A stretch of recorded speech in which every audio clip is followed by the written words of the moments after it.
Hello, welcome and good evening. Welcome back again to my channel. Thank you very much for taking the time out to check me out again. I want to say a big thank you, shout out for everyone who's literally subscribed to my channel. Thanks for all the comments, what's been coming. It's been very much well received. Keep them coming. Today is a kind of special day for me. Just a brief kind of background of my story. My background, obviously I'm Caribbean, my parents from Trinidad and Tobago.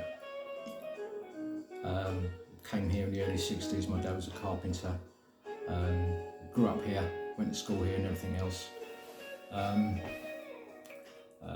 Very religious, spiritual people my parents were.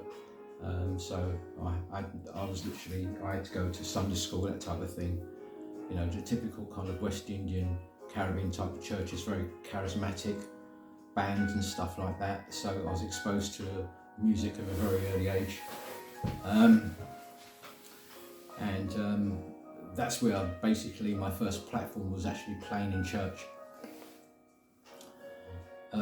We had bands there. I remember I had a band there. I was one of the first members of a band. We inherited a position in the band when the leader of the band retired and he wanted to keep that legacy going. It was called the Harmonisers. We'd done our first gig, massive gig in Greenbelt. It was recorded by Capital Radio, 11,000 people. It was awesome. And also I've been on the pop gospel show back in the 70s, 80s. I've been to the Granada TV studios, been on the same platform with Cliff Richard. You know, that's kind of giving a background. You know, and obviously my first band at school was a Beatles tribute band. You know, my first influence was people like Jimi Hendrix. The gospel scene, like Sister Rosetta Sharp, so I was exposed to that. B.B. King, Muddy Waters, Jeff Beck, The Cream, and a few. It's so many. But I remember distinctly what made my impression in terms of, you know, the Stratocaster was a great thing. Obviously, it was, you know, Jimi Hendrix blew me away. I thought, what is that? It was beautiful. It was time. I couldn't understand what he was playing, but it blew my mind. And obviously, you know, the Gibson Les Paul was a big one for me. And I remember distinctly when I was in a kind of church platform, and a group came on stage called the Hamilton Free, and this guy opened the case and I was literally mesmerised at the spot. It was a Gibson Les Paul Custom, and my jaw just dropped. I'd never seen anything like it before in my life, and that made me. And I'm kind of like my first real guitar, as far as I'm concerned, dream guitar, was a Telecaster. The reasons why, because I had a friend of mine gave me an album. Excuse me a minute.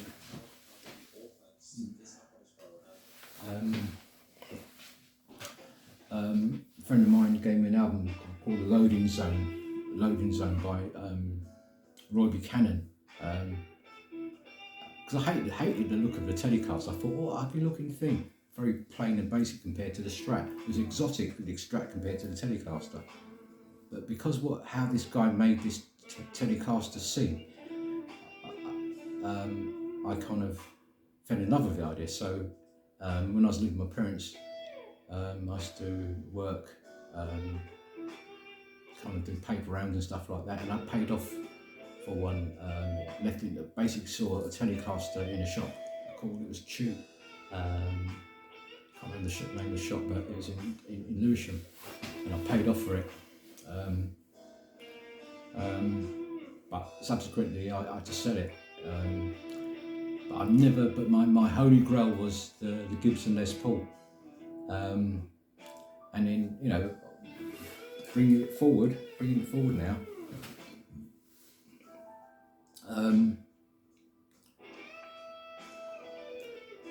couldn't really afford a Gibson Les Paul, and I always felt I wasn't worthy enough of it. And I was, I used to go down with budget guitars and stuff like that. But I worked hard all my life, and I came to a point in my life I thought, well, why deny myself? Life is quite short, so I kind of pulled the trigger and ordered my first ever brand spanking new Les Paul, but not normal Les Paul, a Les Paul Classic. Okay, so today's going to be a special day for me. I wanted to share with you. I was going to do it on my own, but I thought, no, let me just document it on film and just kind of give you a brief explanation about the story. I'll carry on that, at a later date of my full story of my life, but here it is.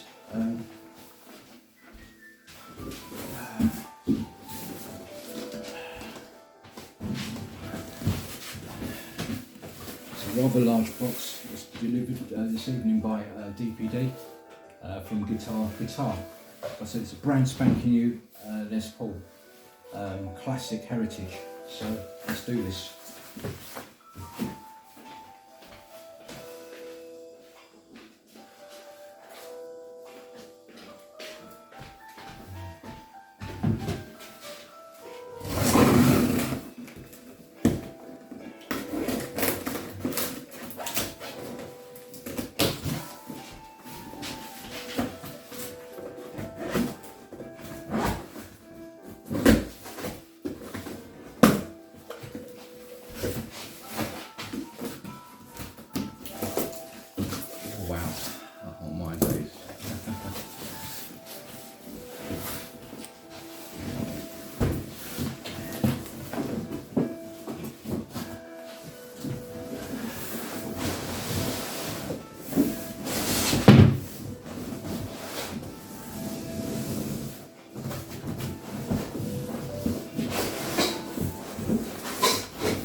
Gibson.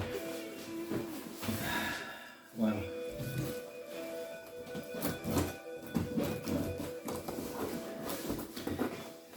It's quite funny. I've got quite a large family, and I'm a very generous person at heart. I've always basically made other people's dreams come true. I'm always basically giving and giving and giving, and I seem to have a problem receiving. Or treat myself, but today it ends. I'm actually going to spoil myself, make my own sort of a dream come true.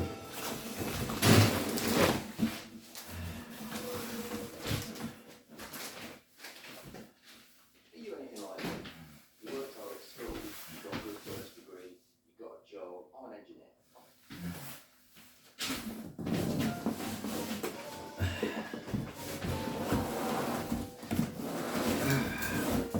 My days. Comes in a case. Oh my goodness. It's a first for me. A guitar that comes with a hard case.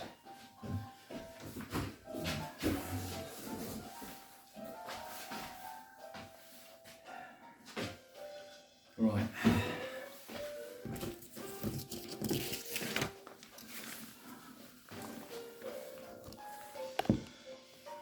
Right, I'm going to put it on the desk, I think.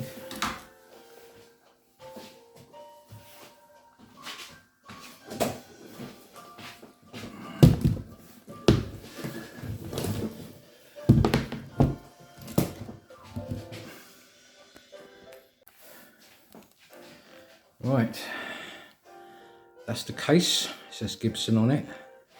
It's quite snazzy actually. It's got these kind of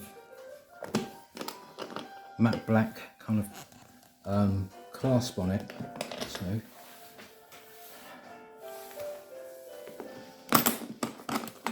oh wow. So normally these, I've always remembered when I've seen unboxing with new Gibsons, they've come with that typical kind of brown type of case, you know. Right, moment of truth. See on the clasp at the back, oh yeah. Oh wow, Oh my life. Whoops, stay open. Oh my days. This is unbelievable. Gibson Les Paul Classic.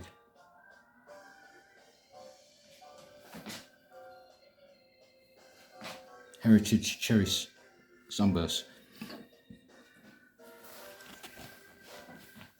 Right, let's take it out of the case for a minute and put it on a stand.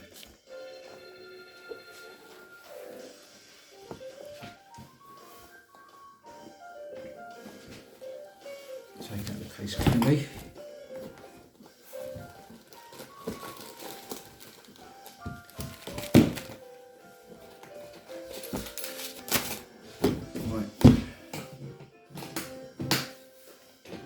So I'll bring it back in the picture in a minute. Just get the case out of the way.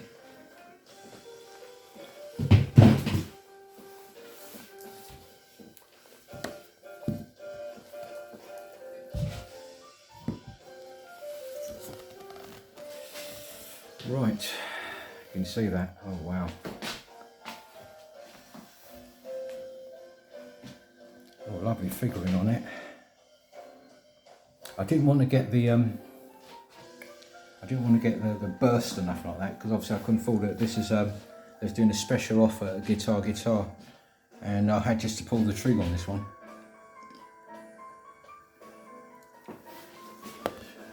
Right, let's have a look at what's it got on the back here.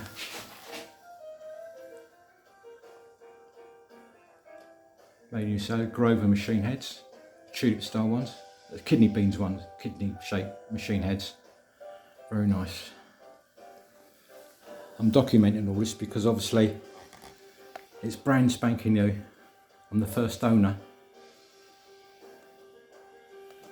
Let's put the back.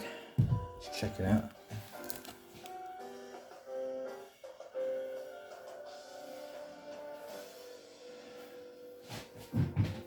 Oh wow, no flaws on it.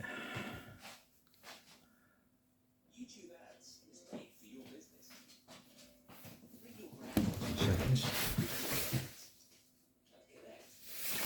Right.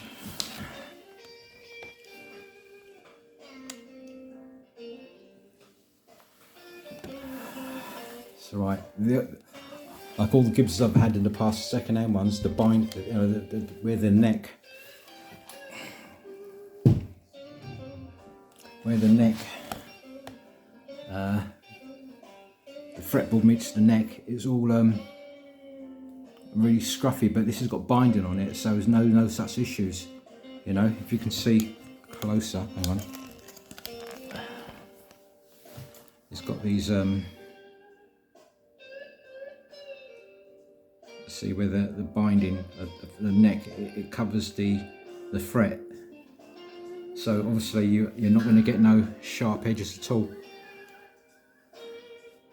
Absolutely good. Right, okay, the neck, the actual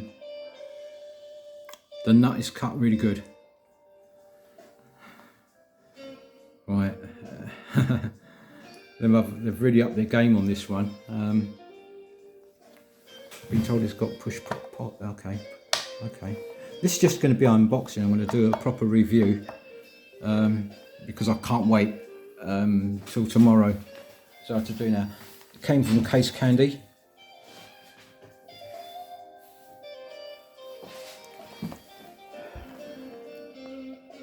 Unlock the Gibson experience. Okay.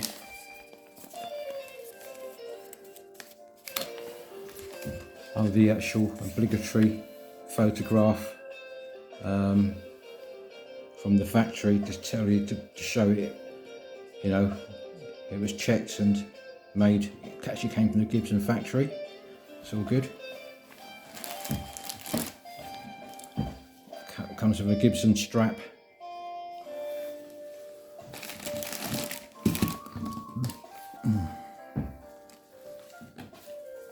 This is the pre-packed checklist, signed, inspected by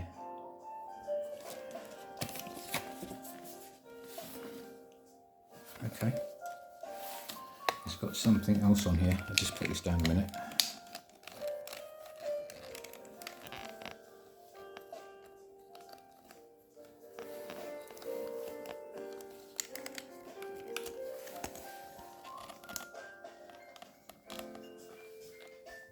Put 2 seconds.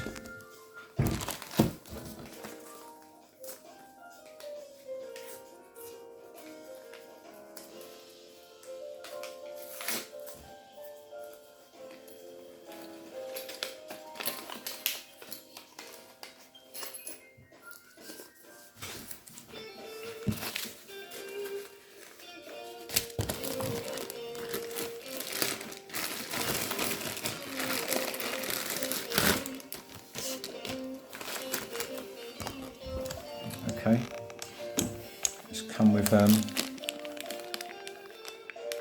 Gibson tool.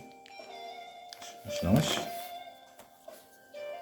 Oh, it's got a spare truss rod cover. It's unusual. So obviously it's got one on there which says classic. Okay. It's got a Gibson cloth and the